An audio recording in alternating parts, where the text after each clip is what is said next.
Okay. We are today going to actually talk about graph representations. There's a midterm 2 and programming assignment 2 review party the 25th, and that's Wednesday, from 5 to 7 in Dempster.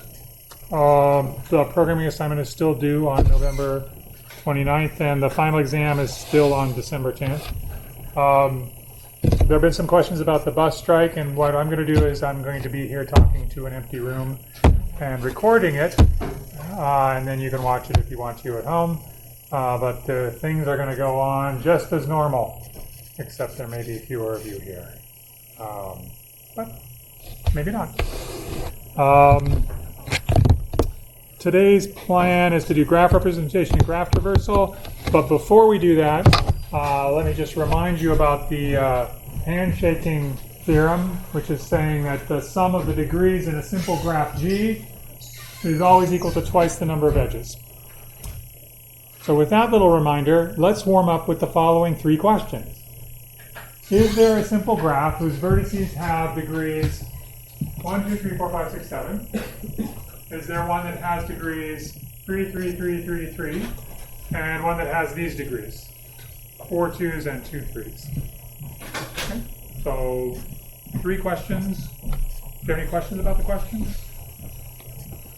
Okay, I'll give you like a minute or 2 minutes or something like that to solve these questions.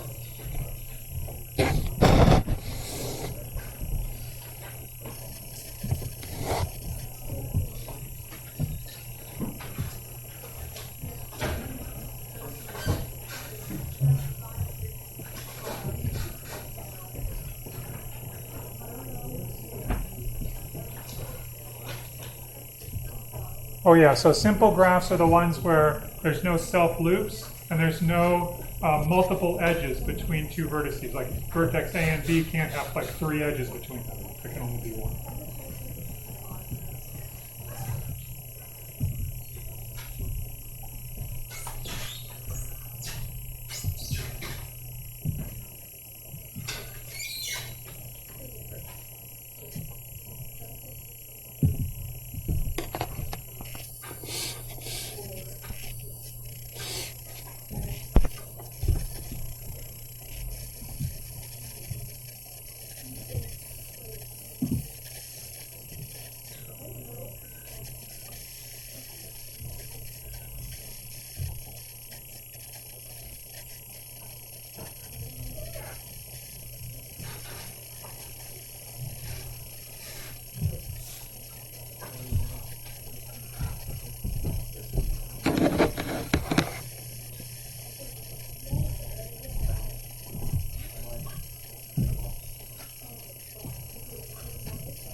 Anybody feeling like they need a little bit more time?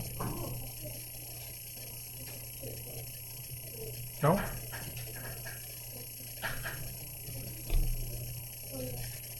They're so busy they can't even answer the question.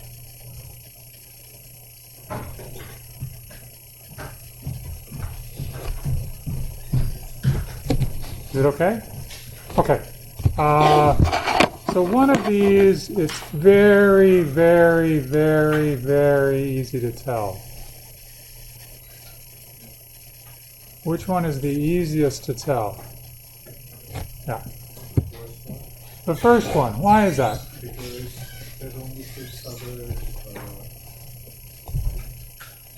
Yeah, if I look at this degree 7 here, there have to be 7 edges that are incident to 1 node, and yet there are only 7 nodes in the entire graph, so, and it can't have a self-loop, so the highest that the degree could be in this graph is 6.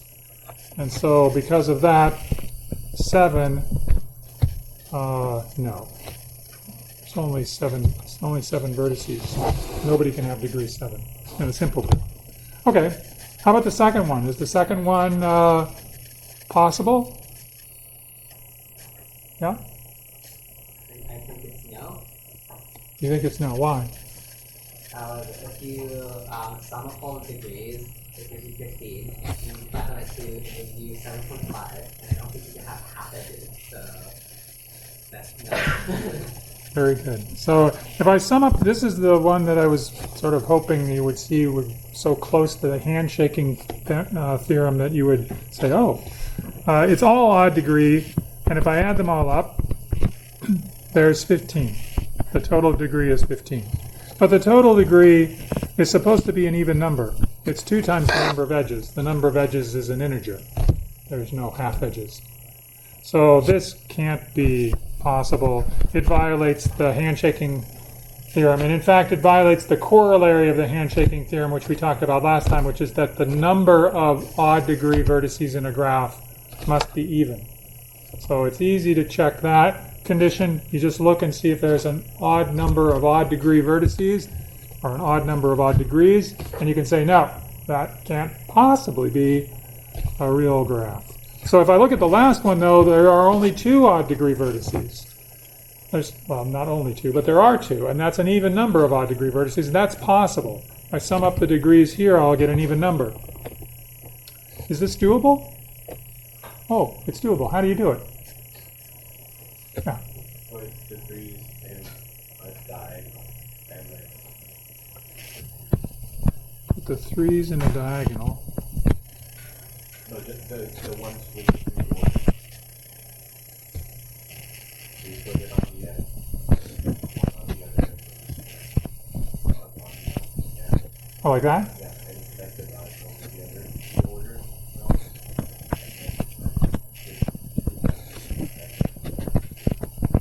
I got it. Excellent. Excellent. Are there any other graphs that have this same degree sequence? This is called a degree sequence, by the way. It's, as you might expect, it's a sequence of degrees. Any other graphs that have this? Here's one.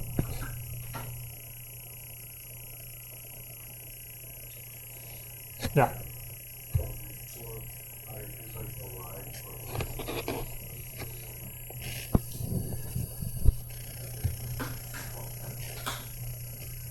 Oh, really?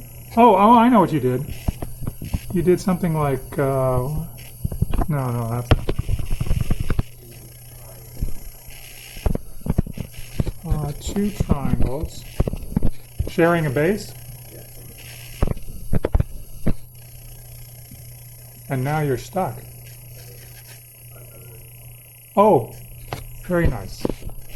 Like this? You can't do that.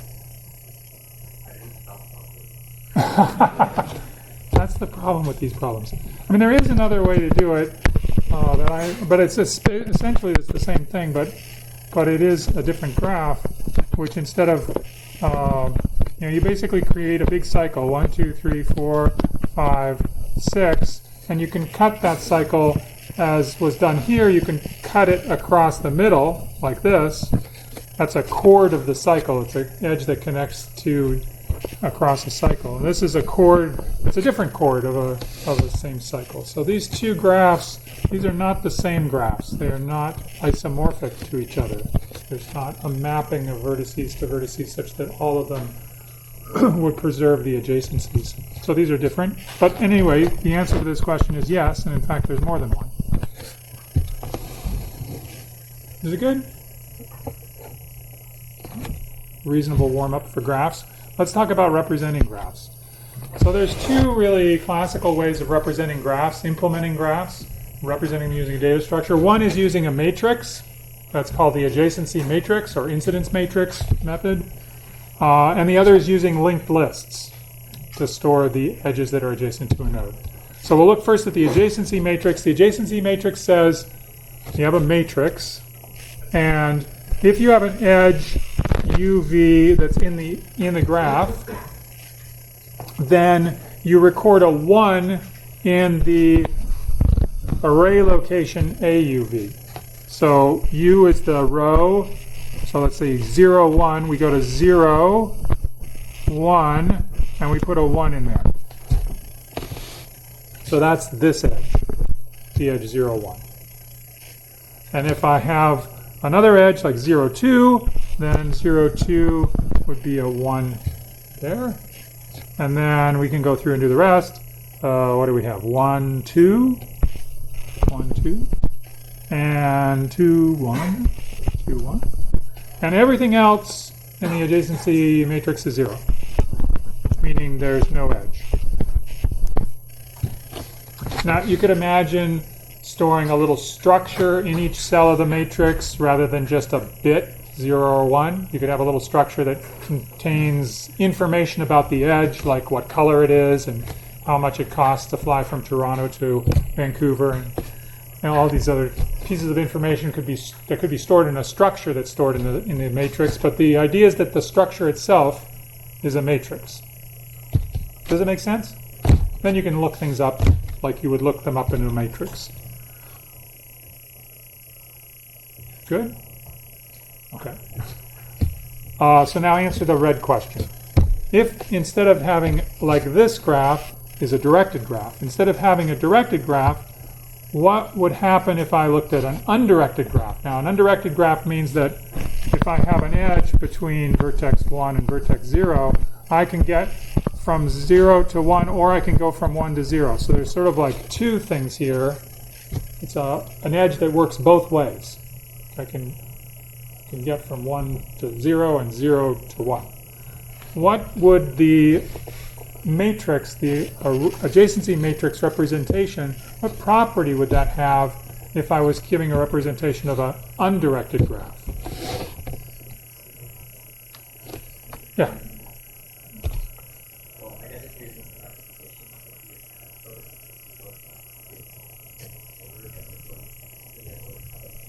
Yep. It's called symmetric. The matrix is a symmetric matrix. If I look along this diagonal, and I have an entry that's here, let's say, oh, well, 1 is here. That means that in row I and column J, I have a 1. Then it has to be the case that in the row J, column I,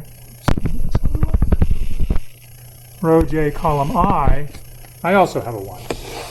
So this is called a symmetric matrix. The matrix is symmetric. Okay. Now runtime questions. If I use this representation, let me just be careful to say one thing before I talk about runtime. The dimensions of this matrix are the number of vertices. So we have a graph that has V vertices and E is the set of edges. So this is our graph G. And we typically say that the size of V is N and the size of E is M. And I want to be, so this is, how big is this matrix? How many rows does it have and how many columns? N by N. There's one row and one column for every vertex in the graph. How many ones are in the matrix? If it's a directed graph like this, it's exactly the number of edges. If it's an undirected graph, it's because it's symmetric, you'll have 2 copies of every edge. So the number of edges will be half the number of ones in the matrix. Okay. Now, when you look at things like iterating over the vertices, what I mean by that is that there's a set of vertices that are here, which I've conveniently used integers for. But you can imagine that what really is the case is that those vertices have properties, like there's a vertex for elephants, and there's a vertex for cantaloupes, and there's a vertex for kangaroos. I wonder why those words were in my head. Anyway, you've got these vertices with properties associated with them, and you would keep them in some sort of property vector. So there would be like a vector of vertex properties. And you could store, for example, you could store the degree of the vertex, you could store the color of the vertex, you could store the name of the vertex, that sort of thing you would store into an array, and you would index it by these same indices that I'm using to index into the adjacency matrix. So if I iterate over vertices in some algorithm, what that means is basically going through an array, and so iterating over all of the vertices would take theta of n time. Okay? So it's sort of independent of this representation. It doesn't matter that I'm using an adjacency matrix. It's the fact that I'm iterating over this vector of vertex properties. But the rest of the questions are actually, the answers depend on the fact that we're using an adjacency matrix. So how much time does it take to iterate over all of the edges in the graph if I have represented the graph as an adjacency matrix?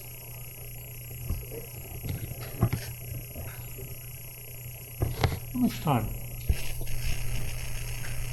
What if there's just one edge in the graph? How much time does it take?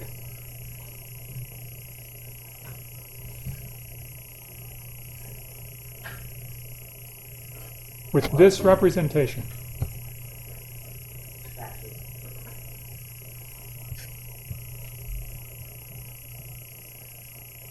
This is a strange way for me to ask, does it depend on the number of edges? You told me it was order n squared, and I'm asking you back, does it depend on the edges, the number of edges?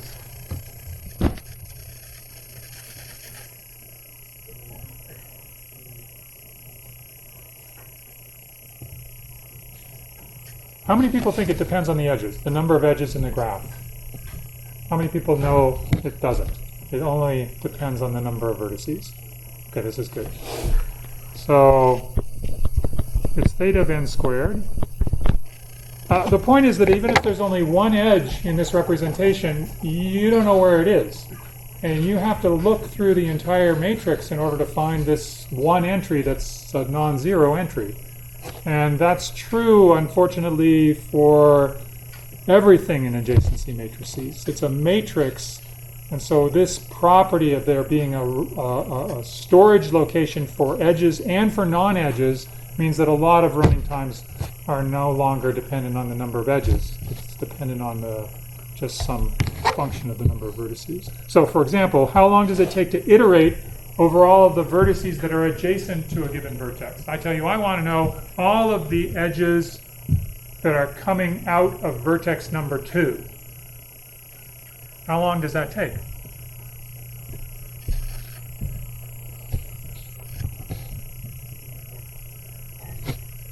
Theta of n.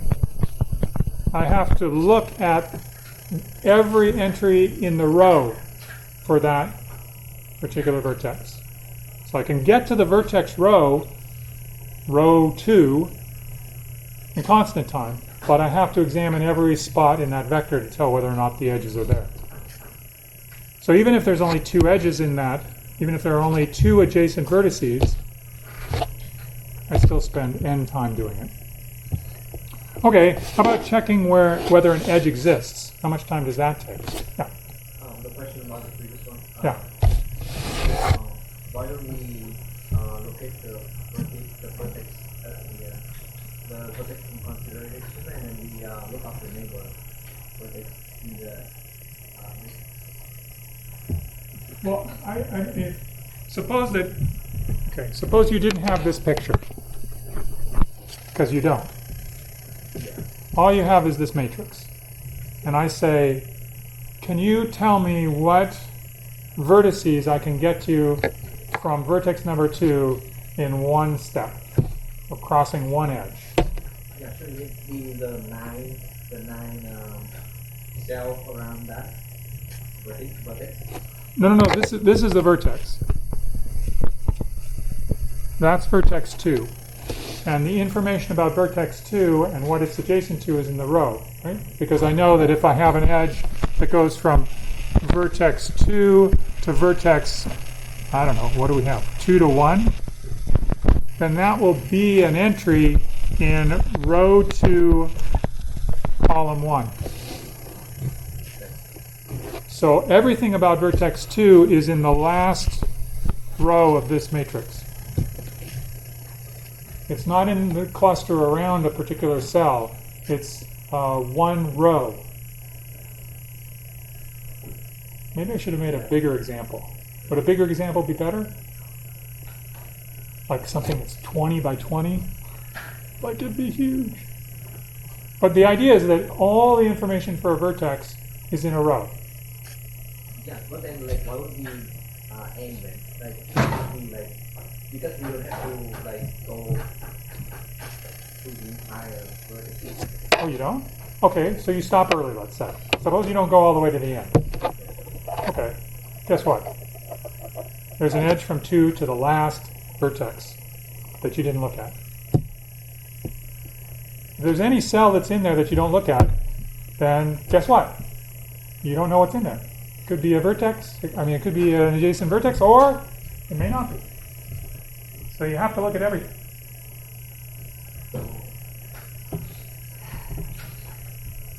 Yeah, it's not good news.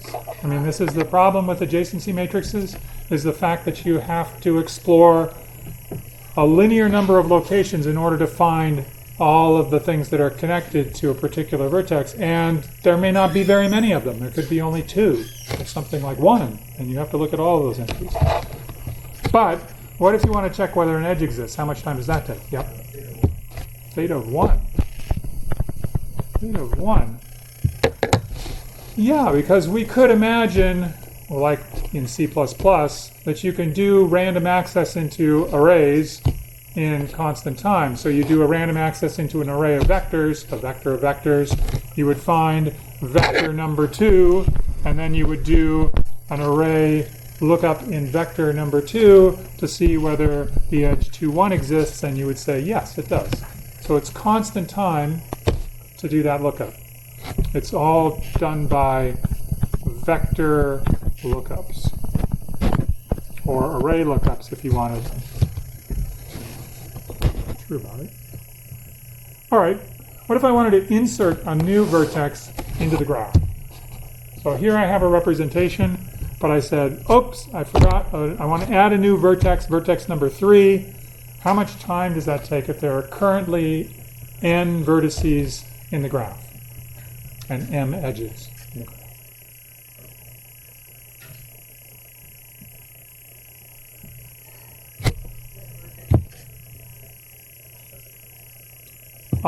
Well, it depends. I mean, it could be connected to something in there, but maybe not.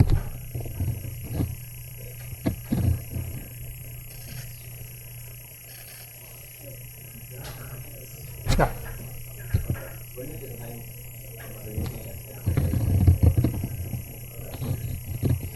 Yes.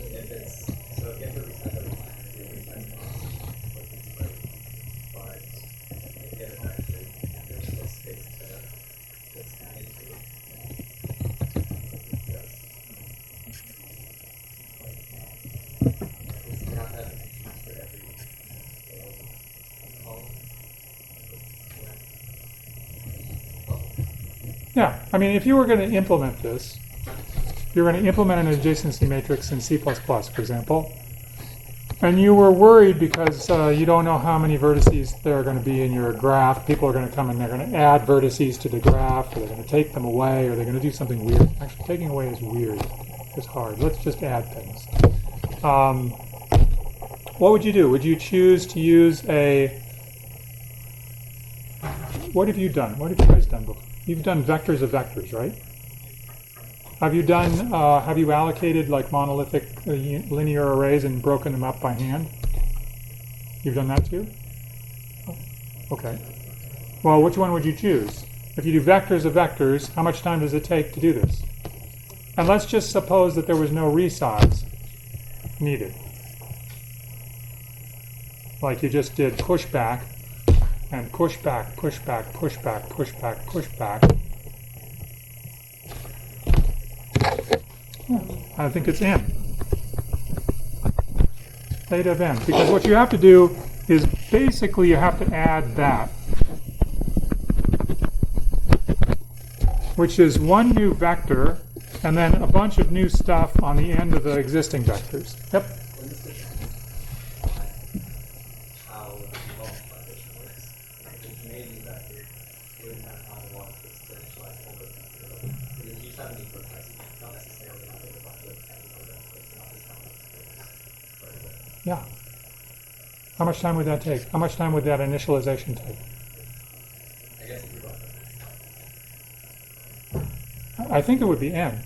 I mean, I mean, this initialization, whatever you want to initialize these things to, it's not going to be more than the size of the new thing. And then when you're adding things to the existing vectors, that's just going to be, except for resizing, it's just going to be tack something on the end. Now, if there is resize, then it's going to take a little bit more time. But you know how to handle that, right? What would you do if you were resizing an adjacency matrix? What would you do? This is like a long time ago, right? We talked about array resizing in like week 2 or something. But you would probably double the size of the thing, so you now have a 2n by 2n matrix. It would take you n squared time to copy things over, and you would have now the ability to handle another n vector additions without any problems, without any resize problems. Your amortized cost would be how much?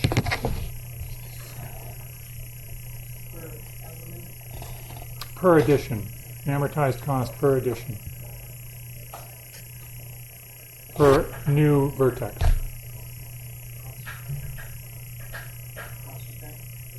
Constant. Is it? Will it be constant? Order n. So it's order n amortized with resize, and I mean, you know it's going to be order n because you have to allocate the information for the new vectors and tack things on the ends of the existing vectors, but also the doubling trick that I'm talking about is a doubling trick that will only amortize down to order n per operation, because there are n vertex additions that are getting you to n squared space. So the amortized cost is n squared divided by n, which is n. Yep. That's right. Yeah.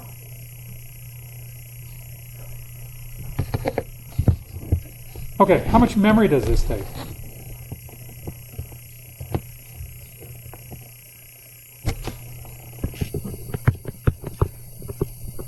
Something like n squared. There's a constant amount of memory per cell of the matrix, and there's n squared cells in the matrix, so the memory requirements for this are something like a constant times n squared.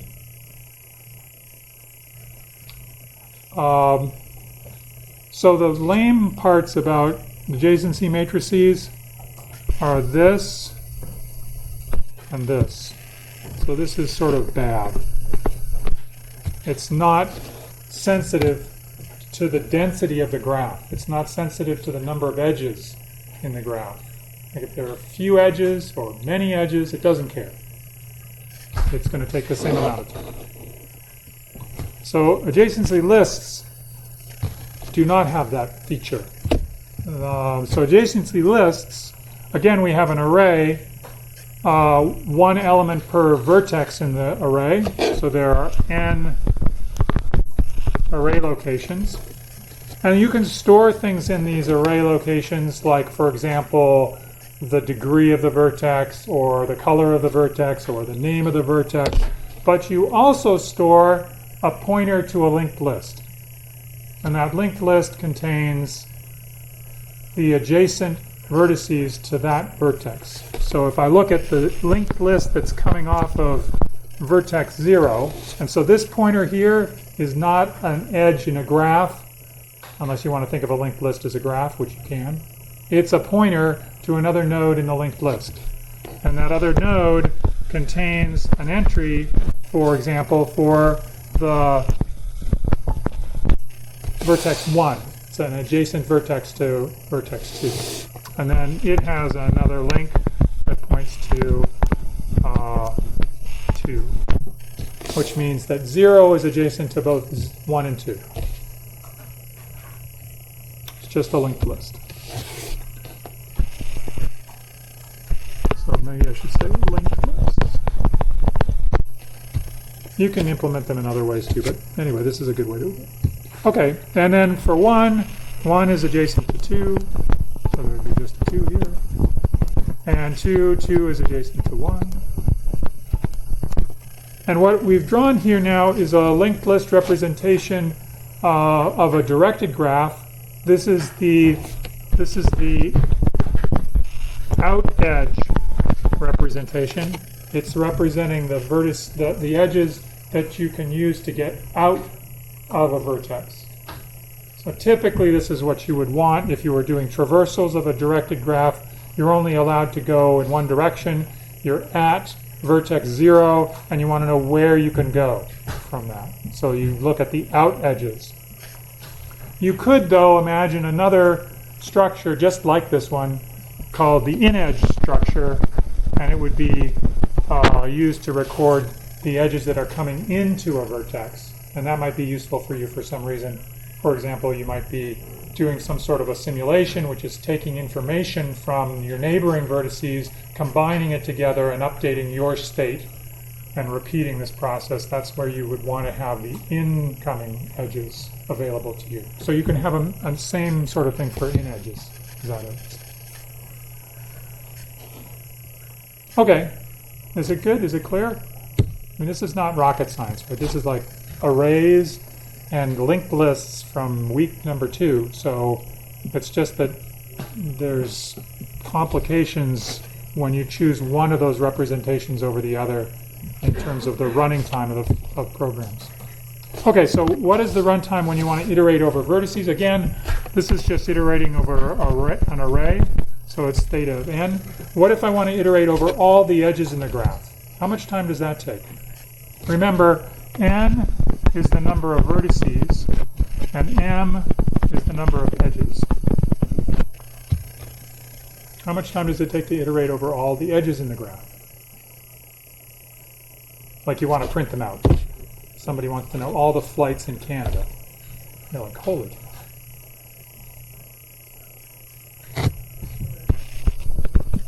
Yeah. Everybody happy with that?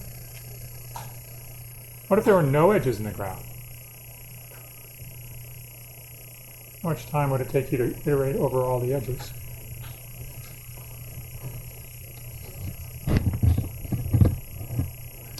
What if there were one edge in the graph and there were 7,000 vertices? How much time would it take you to iterate over all the edges, to generate all the edges? 7,000 vertices and one edge. Yeah, you need some dependence on n, because you need to look in each of the linked lists to check that it's empty, if it's empty. Yeah.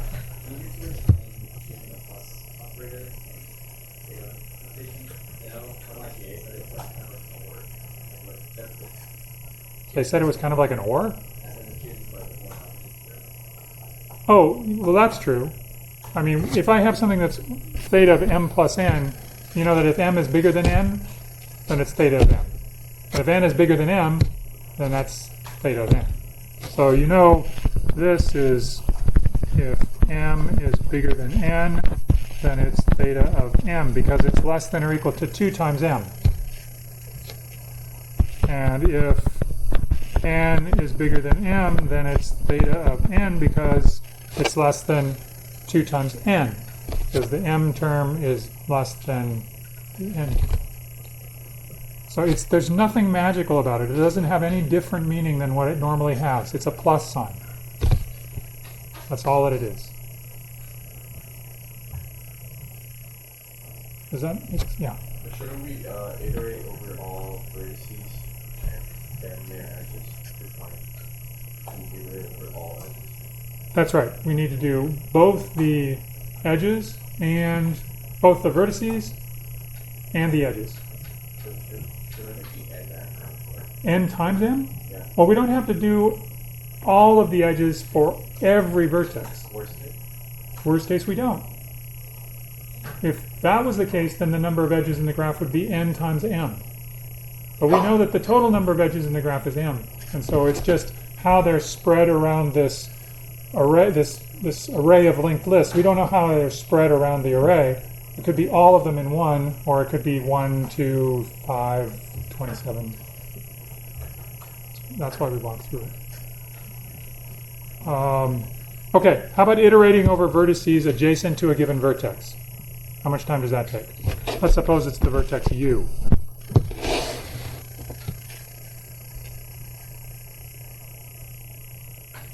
How about that? I want to iterate over edges that are adjacent to vertex u.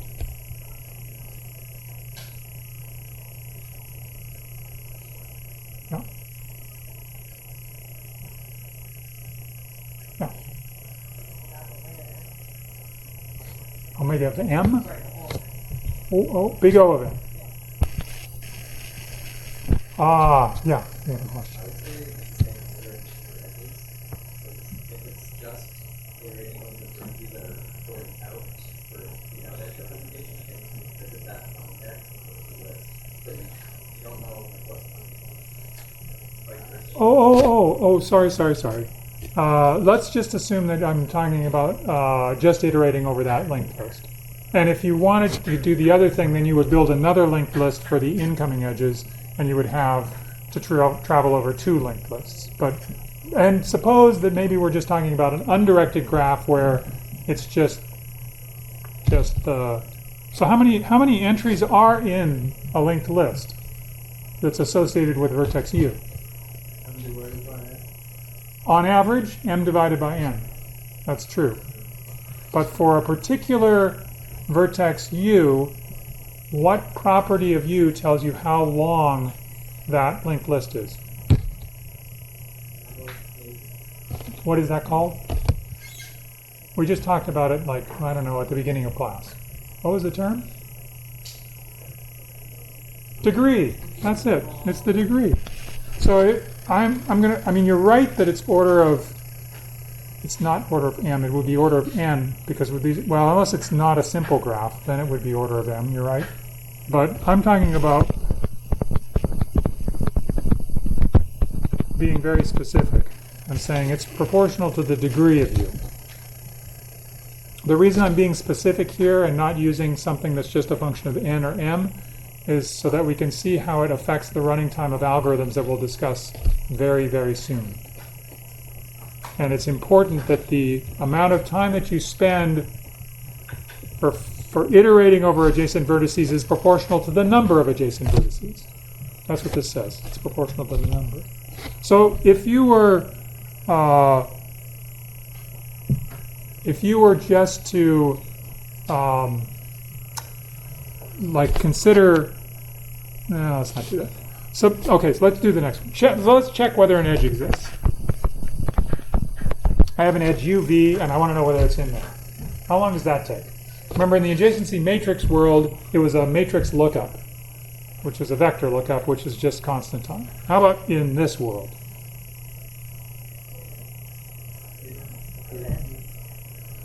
Yeah, it would be something like theta of degree of u.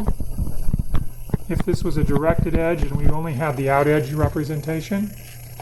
Or if we had both, then it could be theta of the degree of v. If we started from v and wanted to look the other way. Or if it was an undirected graph, we could start at either endpoint and look in the list. And so if you could do that, if you had an undirected graph and you wanted to look up an edge, you always wanted to look up edges, what would you do? Would you just pick one? Yeah. Now you could store the degree with the vertex in the little array here. You could have the degree. This one has degree 2, this one has degree 1, this one has degree 1. And then you could check both entries and see which one's smaller. So instead of, like, if you were checking an edge UV and U had 3,000 neighbors and V had 7, you could say, oh, maybe I'll just walk down V's list because it's a lot shorter. So you could get the minimum of this and this by storing the degree of the vertex in the vertex array.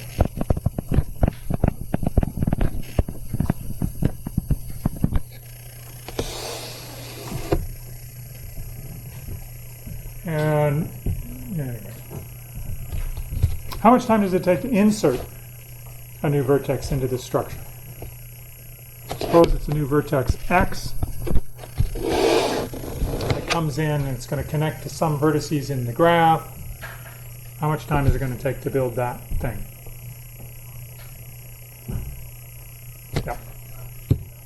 Yeah, it'll be theta, the degree of X. Again, you have to be a little careful because there are resize costs. If you tack on a new cell for your new vertex 3, you might just have exceeded the allocated memory for that array. You might have to resize the array, so be careful.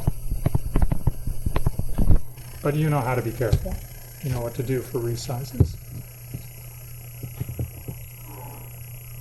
But you would get amortized the degree, theta degree of X. How much memory does this take? Yeah.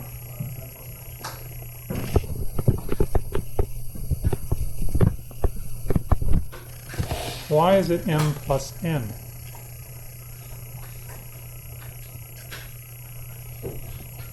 Yep.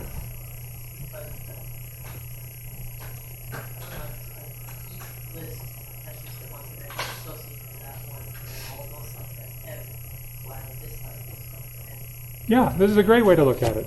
If I look at all this stuff, well, let me change colors. This takes longer than you hope. If you look at this side, oh, it didn't even change colors. How sad.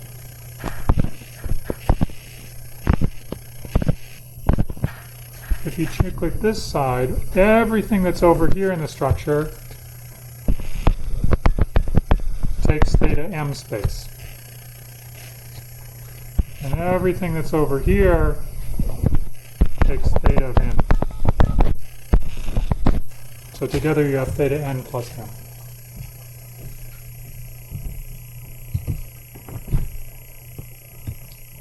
Everybody happy? So adjacency lists and adjacency matrices. Those are the two normal representations. And I have to tell you that there are many, many other representations for graphs. Some of them are very tricky because they're implicit representations. They're sort of representing the graph by not using anything that explicitly says whether the edges are there or not, but there's some sort of a function that you can apply that will give you whether or not an edge exists. We may see some of that. What if I added weights onto the edges? How would that affect things? So I think it's important to understand what this picture is. So can you guess what this is a picture of? This says Black Sea. That says Baltic Sea. And there's some words there that say a bottleneck. What do you think this is a graph of?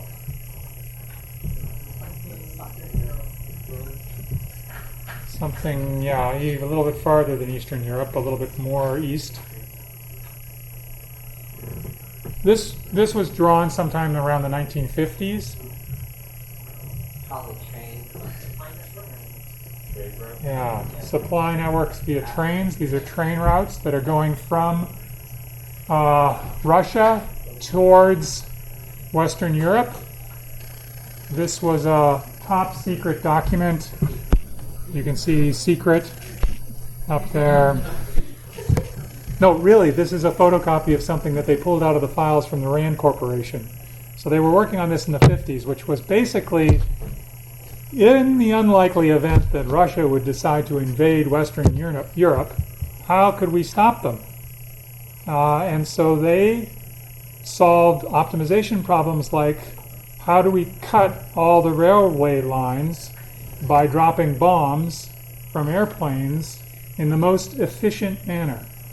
So the bottleneck refers to the min cut across these railway lines to reduce the possibility of transporting material, which is, this is numbers of trains that are going per day on those lines, to cut all of that off to prevent invasion, to prevent Russia from supplying its troops if it decided to invade.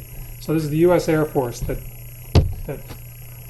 got this information from the RAND Corporation, and it is one of the first applications of something called network flows, which is an analysis technique for finding about transport, how you can get items through a network most efficiently. What's the maximum flow you can get through, or alternatively, what's the minimum cut? This is the minimum cut through this network. The minimum cut reflects how few bombs you have to drop in this case. Kind of sad. It kind of a little makes you feel a little. This makes me feel a little like, I'm sure glad there's no more Cold War. At least I hope not. In any case, that was one of the reasons for this development of network flows. But it's an example also, it's interesting not only historically, but also it's interesting as a weighted graph where you can imagine what the weights are, the amount of supplies that are transported on railways. And so the question is, where would you store these weights in an adjacency matrix? That's pretty clear. You'd stuff them into the cells of the matrix. The cells correspond to edges. They could be structures, and those structures could contain whatever information you wanted to attach to the edge. So structures in matrix cells. And in the adjacency list, you have a node for every edge. That's one of the nodes that's in the linked list. That's devoted to an edge in the graph.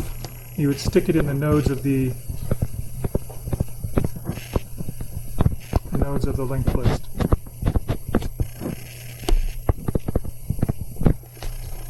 It cannot be.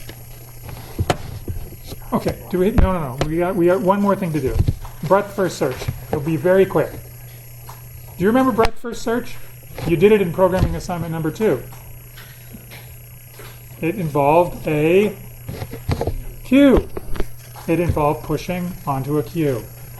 So this can be applied to general graphs, not just the graphs that are formed by adjacencies of pixels, but any kind of graph. You can start a breadth first search from a particular node, and you can explore a graph in breadth first search order. So next time we'll talk about this is a traversal. We'll talk about breadth first search. We'll talk about depth first search, but basically to get an idea of the running times. Okay.